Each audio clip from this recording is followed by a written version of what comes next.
नमस्कार और स्वागत है। आज हम एक ऐसी कहानी पर बात करने वाली हैं, एक ऐसे इंसान की जिसने सच की खोज के लिए एक पूरा साम्राज्य छोड़ दिया। हम बात कर रहे हैं सिद्धार्थ गौतम की, यानी बुद्धा की। और देखिए, ये सिर्फ एक धर्म नहीं है, बल्कि एक दर्शन है, एक जीवन जीने का तरीका जो आज से लगभग 2500 साल पहले भारत में यूं कहिए कि एक बहुत बड़ी क्रांति की तरह उभरा था। तो आज की हमारी कोशिश ये समझने की है कि आखिर उस समय ऐसा क्या हो रहा था कि एक राजकुमार को अपना महल छोड़ना पड़ा। वो कौन सा ज्ञान था जिसने उन्हें बुद्ध बना दिया, और कैसे उनकी शिक्षाएं भारत से निकलकर पूरी दुनिया में फैल गईं।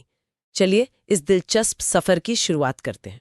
तो शुरुआत उस समय से करते हैं, 6ठी शताब्दी ईसा पूर्व, गंगा का मैदान। आखिर उस दौर के भारत में चल क्या रहा था? मतलब क्या माहौल था जिसमें बौद्ध धर्म जैसी एक नई सोच को जमीन मिली? ये एक बहुत ही दिलचस्प सवाल है, क्योंकि देखिए, ये सिर्फ कोई धार्मिक बदलाव नहीं था। उस दौर का जो समाज था वो एक बड़े मंथन से गुजर रहा था। शहर बस रहे थे, व्यापार बढ़ रहा था, पहली बार सिक्कों का इस्तेमाल शुरू हुआ था, एक नया शहरी वर्ग पैदा हो रहा था। और दूसरी तरफ जो पुरानी वैदिक परंपरा थी वो बहुत ज्यादा रस्मों रिवाजों में, मतलब महंगे याज्ञों में उलझ गई थी। अच्छा, समाज जन के आधार पर बटा हुआ था। यानी एक तरह की बेचैनी थी समाज में। बिल्कुल, खासकर ब्राह्मणवादी व्यवस्था को लेके, जहां ज्ञान और मोक्ष पर कुछ ही लोगों का अधिकार माना जाता था। और इसी माहौल में बुद्ध ने एक ऐसा रास्ता दिखाया जो सबके लिए खुला था। उन्होंने कहा कि मुक्ति के लिए आपको किसी पुजारी या महंगे कर्मकांड की जरूरत नहीं है। ये तो उस समय के लिए बहुत बड़ी बात रही होगी। बहुत बड़ी बात। सोचिए, एक ऐसा समाज जहां आपका जन्म ही सब कुछ तय करता था, वहां कोई आके कह रहा है कि ज्ञान और मोक्ष का दरवाजा सबके लिए खुला है, चाहे आप राजा हों या दास, पुरुष हों या स्त्री। ये सिर्फ धर्म नहीं, एक सामाजिक क्रांति की तरह था। और इस क्रांति के केंद्र में थे सिद्धार्थ गौतम, एक राजकुमार, शाक्य कबीले में जन्मे। कहते हैं कि उनके पिता ने उन्हें दुनिया के दुखों से पूरी तरह दूर रखा था, लेकिन फिर कुछ ऐसा हुआ जिसने सब कुछ बदल दिया। वो 4 दृश्यों वाली कहानी। हाँ, एक बूढ़ा आदमी, एक बीमार आदमी, एक शव, और आखिर में एक शांत सन्यासी। बिल्कुल। ये पहली बार था जब उन्होंने इंसानी तकलीफ को इतनी करीब से देखा। और यही उनके लिए एक झटके जैसा था। और यही झटका महाभिनिष्क्रमण यानी महान त्याग का कारण बना।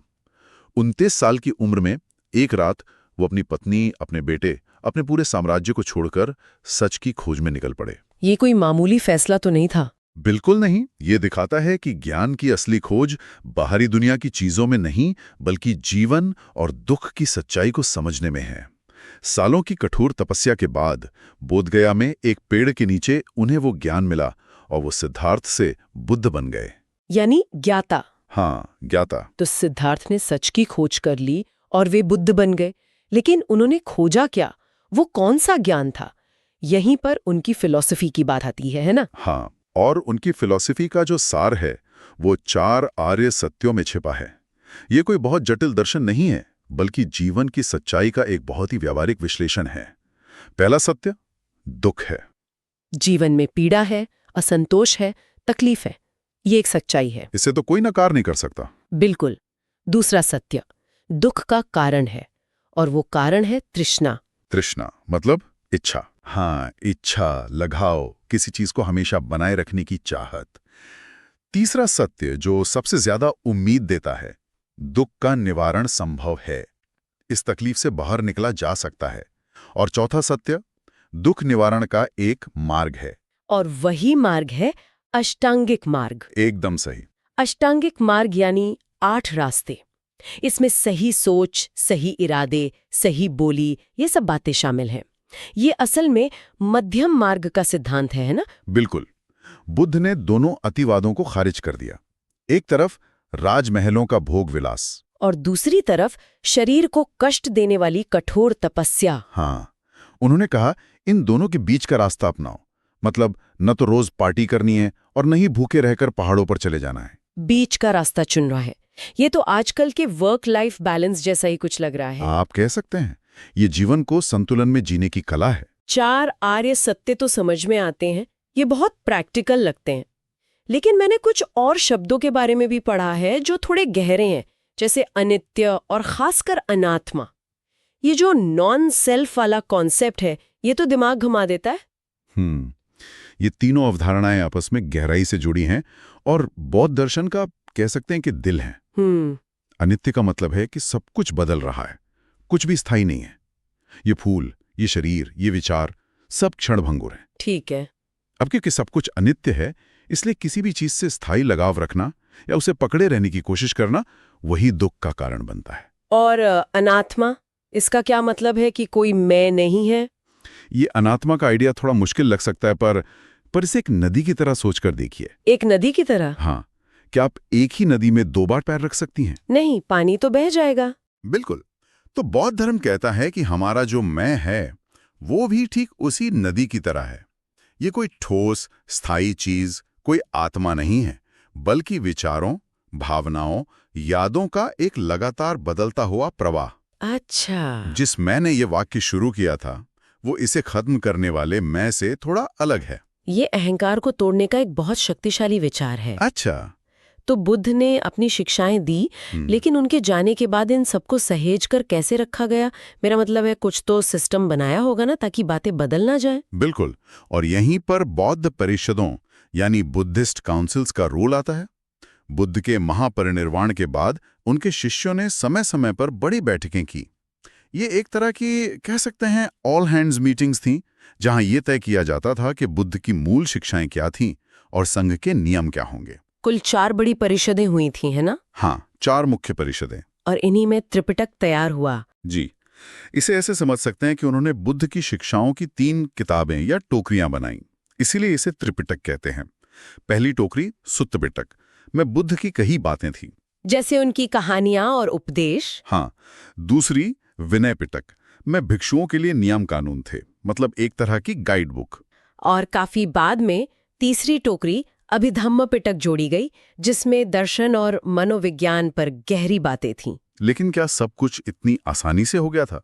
मेरा मतलब शिक्षाओं को लेकर कोई मतभेद नहीं हुए। मतभेद तो हुए और बहुत जल्दी शुरू हो गए थे। दूसरी परिषद में ही भिक्षुओं के अनुशासन और नियमों को लेकर बहस छिड़ गई। कुछ लोग नियमों में थोड़ी ढील चाहते थे, जबकि कुछ पुरानी परंपरा पर अड़े रहना चाहते थे। यहीं से वो विभाजन शुरू हुआ जो आगे चलकर बौद्ध धर्म की 2 बड़ी शाखाओं में बदल गया, हीनयान और महायान। हीनयान और महायान। बिल्कुल। इनमें मुख्य अंतर क्या था? देखिए, हीनयान, जिसे आज थेरवाद भी कहते हैं, वो बुद्ध की मूल शिक्षाओं पे ज्यादा जोर देता है। इसका आदर्श है अरहत बनना। अरहत यानी ऐसा व्यक्ति जिसने खुद के लिए निर्वाण प्राप्त कर लिया हो। ये व्यक्तिगत मोक्ष का मार्ग है। वहीं महायान का आदर्श है बोधिसत्व। बोधिसत्व। बोधिसत्व वो है जो ज्ञान प्राप्त करने की क्षमता रखने के बावजूद तब तक निर्वाण नहीं लेता जब तक वो दुनिया के हर प्राणी को दुखों से मुक्त न करा दे। अच्छा, तो इसमें करुणा और दूसरों की सेवा पर ज्यादा जोर है। बिल्कुल। बाद में एक तीसरी शाखा वज्रयान भी विकसित हुई, जिसमें मंत्रों और तांत्रिक साधनाओं को शामिल किया गया। और जब हम बौद्ध धर्म के फैलाव की बात करते हैं तो उसकी कला और वास्तुकला को नजरअंदाज नहीं कर सकते हैं। स्तूप, विहार और बुद्ध की मूर्तियां, ये तो इसकी पहचान बन गए। बिल्कुल। साहित्य में जातक कथाओं को देखिए, जो बुद्ध के पिछले जन्मों की कहानियां हैं। ये कहानियां आम लोगों को नैतिकता और करुणा का पाठ पढ़ाने का एक बेहतरीन जरिया थी। सही। और कला में स्तूप सबसे महत्वपूर्ण थे।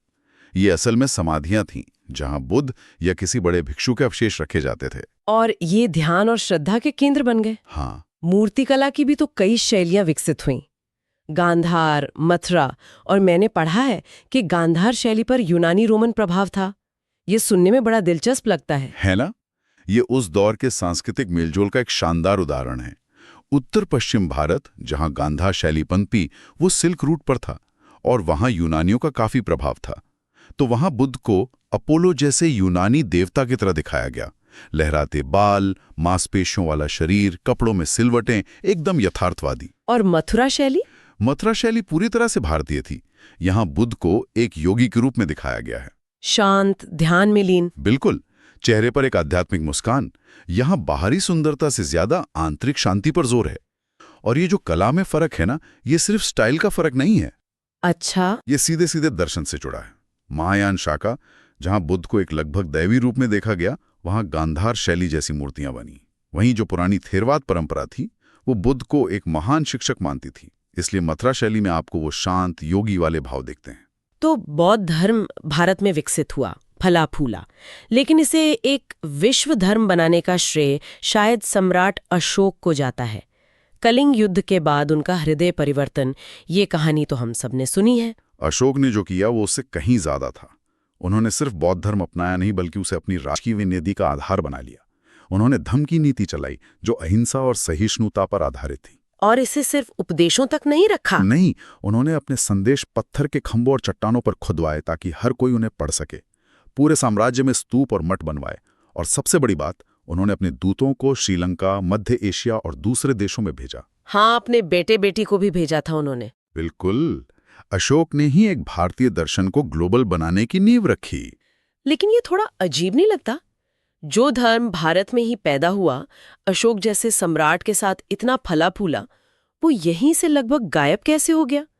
क्या सिर्फ बाहरी आक्रमण ही वजह थे या कुछ और भी था? ये एक बहुत ही जटिल सवाल है और इसका कोई एक जवाब नहीं है। जो कारण आपने बताए वे सभी महत्वपूर्ण थे। समय के साथ ब्राह्मणवादी परंपरा का पुनरुत्थान हुआ। शंकराचार्य जैसे दार्शनिकों ने बौद्ध दर्शन को चुनौती दी। राजकीय संरक्षण भी कम हो गया होगा। हाँ, बाद के राजाओं से बौद्ध धर्म को वैसा संरक्षण नहीं मिला। और फिर तुर्की आक्रमणकारियों ने नालंदा और विक्रमशिला जैसे बड़े बड़े बौद्ध मठों और विश्वविद्यालयों को नष्ट कर दिया।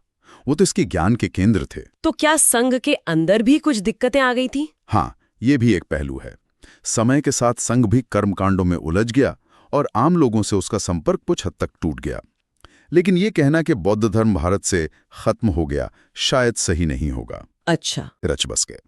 और भारत से बाहर ये श्रीलंका से लेकर जापान तक फलता फूलता रहा। तो आज हमने सिद्धार्थ नाम के एक राजकुमार की व्यक्तिगत खोज से शुरू करके एक वैश्विक दर्शन के विकास तक की यात्रा को देखा।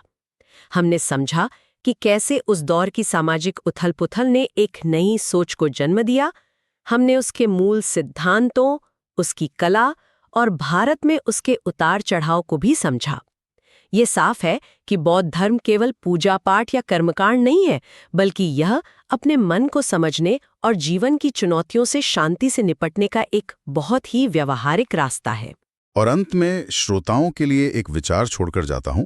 बौद्ध धर्म का एक मूल सिद्धांत है अनात्मा, यानी अस्व या नॉन सेल्फ का विचार, कि कोई स्थायी स्व या मैं नहीं है। आज की दुनिया में जहां व्यक्तिगत पहचान, सेल्फ ब्रांडिंग और सोशल मीडिया पर मैं पर इतना जोर दिया जाता है, इस विचार के क्या मायने हो सकते हैं? ये सोचना कि जिसे हम दिन रात मैं कहते हैं, जिसे बचाने और सजाने में लगे रहते हैं, वो शायद केवल विचारों, भावनाओं और संवेदनाओं का एक लगातार बदलता हुआ प्रवाह है। ये सोच हमारे जीवन को देखने के नजरिए को कैसे बदल सकती है, इस पर विचार करना दिलचस्प हो सकता है।